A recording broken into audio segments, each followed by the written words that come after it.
गुन्हे शाखेच्या पोलिसांकडून अनधिकृतरित्या विक्रीसाठी आणलेल्या 6 लाख रुपये किमतीच्या नायलॉन मांजाचा मोठा साठा हस्तगत, 2 आरोपींना अटक। छत्रपती संभाजीनगर शहर गुन्हे शाखेच्या पोलिसांनी अनधिकृतरित्या आणलेल्या विक्रीसाठी आणलेल्या नायलॉन मांजाचा मोठा साठा हस्तगत केला असून यामध्ये 2 आरोपींना अटक करण्यात आली आहे। सुमारे 6 लाख रुपये किमतीचा मांजा असून या कारवाईबाबत पोलीस उपायुक्त रत्नाकर नवले यांनी माध्यमांशी बोलताना अधिक माहिती दिली आहे।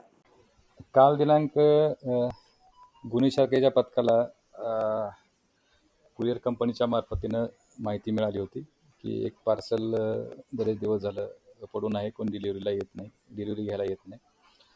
मग ती माहिती गुन्हे शाखेच्या पथकानं वर्कआउट केल्यानंतर त्याच्यामध्ये 672 नायलॉन मांजाचे रील मिळून आले, ज्याची किंमत 6 लाखापेक्षा जास्त आहे।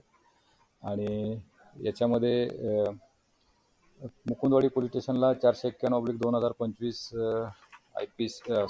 BNSS कलम 110, 223 याच्याप्रमाणे गुन्हा दाखल करण्यात आलेला आहे। एन्व्हायरमेंट प्रोटेक्शन ॲक्टची सुद्धा कलम त्याच्यामध्ये लावण्यात आलेली आहे।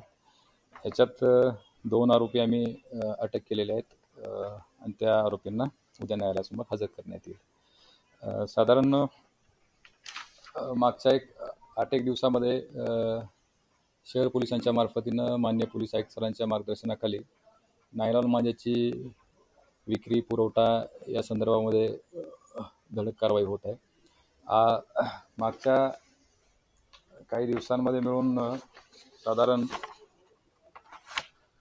6 गुन्हे दाखल झालेले आहेत। त्याच्यामध्ये 10 आरोपींवर कारवाई करण्यात आलेली आहे आणि 8 लाखापेक्षा जास्त मुद्देमाल याच्यामध्ये जप्त करण्यात आलेला आहे।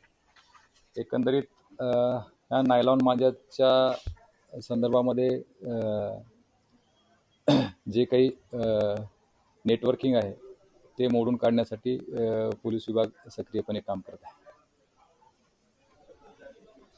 जागरूकतेच्या दृष्टीनं ज्याही पातळीवर म्हणजे पोलीस स्टेशनच्या पातळीवर सर्व ठिकाणी मीटिंग घेण्यात आलेल्या आहेत, विक्रेत्यांच्या मीटिंग घेण्यात आलेल्या आहेत। त्याचसोबत याच्यामध्ये जे पुरवठ्याच्या साखळीमध्ये जे असतात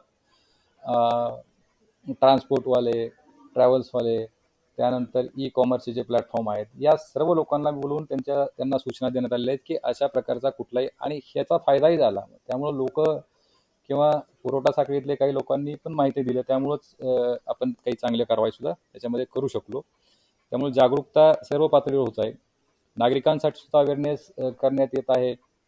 सोशल मीडियाच्या माध्यमातून, डिजिटल प्लॅटफॉर्मच्या माध्यमातून पोलीस अवेअरनेस करत आहेत। सोबत महापालिकेची जी यंत्रणा आहे, आपल्या शहरामधले जे डिजिटल बोर्ड आहे, त्यासोबत घंटागाडी आहे, याच्या मार्फतीनं सुद्धा आपण अवेअरनेसचे प्रोग्राम करत आहोत। ऑनलाईन कंपन्यांना नोटीस पाठवली, ती नोटीस नेमकी काय आणि कोणत्या कंपन्यांना पाठवली?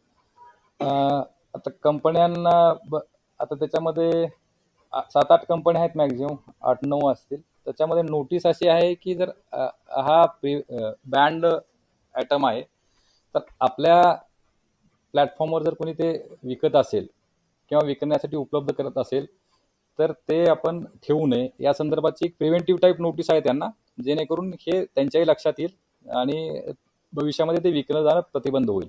मित्रांनो, ही बातमी तुम्हाला कशी वाटली आमच्या कमेंट बॉक्समध्ये प्रतिक्रियेच्या स्वरूपात नोंदवायला विसरू नका। अशाच बातम्या बघण्यासाठी आणि अपडेट राहण्यासाठी आमच्या YouTube चॅनलला सबस्क्राईब करायला विसरू नका। धन्यवाद।